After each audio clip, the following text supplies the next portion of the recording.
គាត់កំពុងទៅលេងសៀកពីអ្នកបងប្អូនគាត់ព្រោះឲ្យបាត់ណាបងប្អូនបាត់ឆឹងបងប្អូននៅសល់ជើងកគុតបាទត្រូវមួយជើងកណ្ដាលកប៉េះគុតអូលេងលោតពាក់អាយ៉ាអាយ៉ាលបូតលីអូដល់វល់យកអូអញបែងជើងដួលមកដាក់កវិតចឹងបណ្ដោយបងប្អូន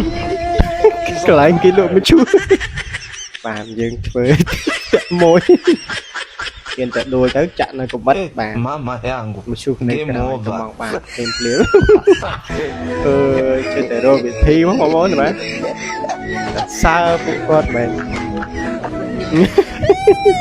ឆ្លៀតទៅប៉ះគេថាមានរបួសអត់វីដេអូនេះអត់សាច់អត់បានទេបងប្អូនអូលេងចឹងអីណាបងប្អូនអ្នកណាមិនភ័យហ្នឹងហើយបងប្អូនអរគុណច្រើន